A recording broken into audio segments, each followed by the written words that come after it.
So SAMIA SULUHU is facing a backlash because of poor democracy. But even those who have been following Tanzanian politics, there is no freedom of press and there is no freedom of demonstrations. Even foreign news anchors are blocked from accessing what is going on. I think Tanzania has got its politics from communism because Nyerere was a communist, and it has been like this.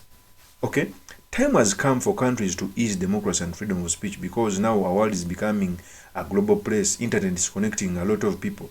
If the people in Tanzania continue seeing what is happening in other countries, you cannot then continue forcing the same things which they don't believe in. Okay, so the protests in Tanzania are going to teach us a lot. They started in Kenya. Kenya is the biggest democracy in East Africa. They are not where they're supposed to be, but at least they have moved. Now it is Tanzania. I may not be surprised that they may come in Uganda, and for Uganda it will be so worse because we have a person who has led us for 40 years. I personally, I don't want what is happening in Tanzania to happen, but it will be inevitable if we continue to be in these things. Before I proceed, let me first play a tape of Larry Madro, a Kenyan journalist who is in Tanzania, who came out to say that foreign journalists are not allowed in Tanzania. Here is the tape. Why am I not covering the election in Tanzania and the aftermath, and I'm all the way out here in Las Vegas? The simple reason is that Tanzania does not like independent critical reporting. To operate in the country as a foreigner, I need media accreditation, so essentially permission from the government. And historically, Tanzania does not issue these permits. It used to be a problem even under President Magufuli. It has not gotten better under President SAMIA SULUHU Hassan. Could I go as a tourist because I don't need a visa as a Kenyan? Yes, but I'm not allowed to report in that status. I would be in violation of the law. I could be arrested, deported, or worse. And we know what Tanzania does to people they don't like. Even Tanzanian journalists find it hard to operate. They are harassed, they're intimidated, they're beaten up, they are arrested, and sometimes they're disappeared. Even for this election, there are Tanzanian journalists in the country who are not accredited to report. And I know many foreign reporters who applied for accreditation and they were rejected, or they just did not hear. I think the point is, why am I not covering the election? That is Larry Madro. He's coming out to say that in Tanzania, journalists are not given the freedom to do their work. And it's not a problem with SAMIA SULUHU. But I was discussing with someone the politics of Tanzania. First of all, the problem may not be with SAMIA SULUHU, because each and every president who has led Tanzania has led with the same iron fist. Even Nyerere, Benjamin Mkapa, etc. Okay? They have led like that. It is the machine of Chama cha Mapinduzi that does not want the freedom of speech, the freedom of assembly, the freedom of demonstrations. In fact, when you are outside Tanzania, you may think that they are under one-party state. It's the party that has ruled Tanzania ever since independence, almost 60 years. Okay? So the problem with Tanzania may not necessarily fall with the president. Because trust me, even if you get a new president in Tanzania, when they have the same things as is, the system remains the same. Do you know that in Tanzania, if you have a problem with the presidential elections, you cannot petition it in the court? Because in their constitution, there is no such a thing of petitioning a presidential election. So you clearly see that the system is a dictatorship machine.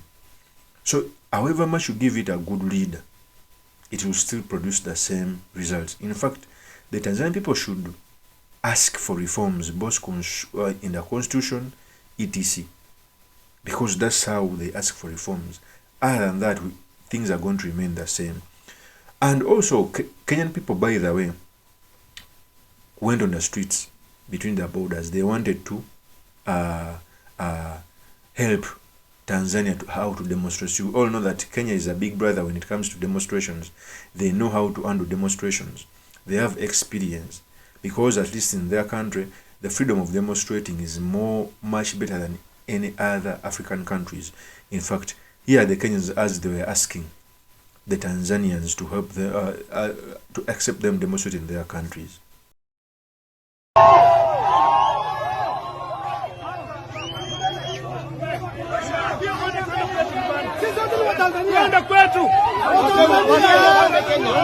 Wakenya warudi Kenya.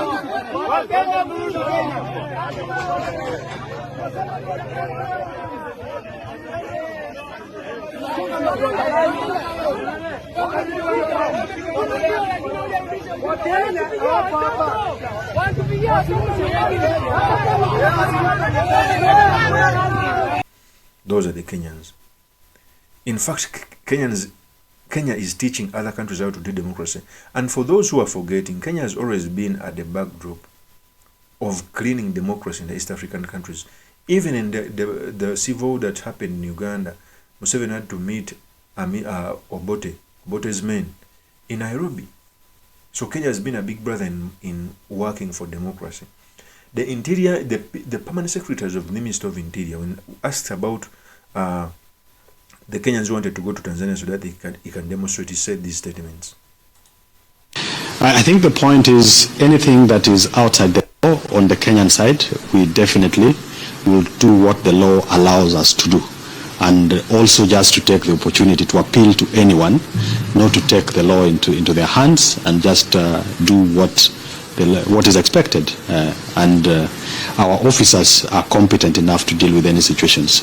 If there would be any inconveniences in terms of movement of cargo and people, I believe that the officers at our points of entry and exit must be able to advise those who are moving in a manner that then we don't endanger anyone's life or the businesses that people undertake. As a country, we have laws and regulations that guides whether it's demonstrations or protests, and my appeal is that anyone who might want to be engaged or participate in any form of protest or demonstrations, let's do what the law allows us to do. To our friends in Tanzania, I'm sure they also have ways and mechanisms of dealing with their issues. They are our friendly neighbors, and we want to wish them well as they go through their processes. So that is the PS. It's called, I think, Raymond Omolo. One of the PSs with the biggest and a bad shape of a hell of a head. So he's talking about demonstrations in Tanzania because Kenyans wanted to go and help. Sisters countries and brother countries help each other when they're facing some turmoil. So you clearly see that Tanzania, this was expected. They have been stable, but they have not been having security because stability and security, they are different. Stability can be temporary. Security is for long term. You build security by allowing people to have their civil liberties in matters of demonstration, election,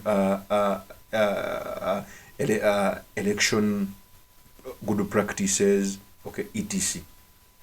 The same President SAMIA SULUHU mocked Kenya when Kenya was passing through the same strategy. In fact, words of SAMIA SULUHU are coming out to haunt her.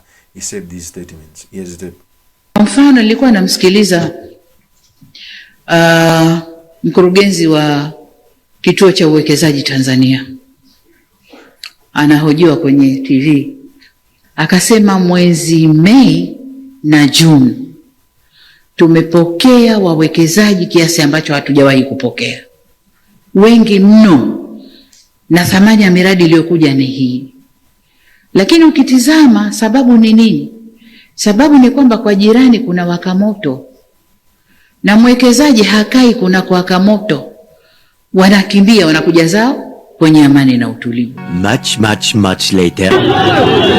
Hapa ni Sinza Mugabe kwa mama make. Sinza mnatuchukua mabisho. Sinza sio mabisho kwa mama zenu. Sinza sio mabisho kwa mama zenu. Hatutaki CCM. So those are the videos that were put together to remind SAMIA SULUHU that the words said about Kenya came out to haunt her. And you clearly see that it really haunted her. He mocked Kenya as if Tanzania was in a safest place, yet it has one of the poorest democracy. It has been stable, term limits, etc. That's a good practice, but the people have been subjugated to the maximum.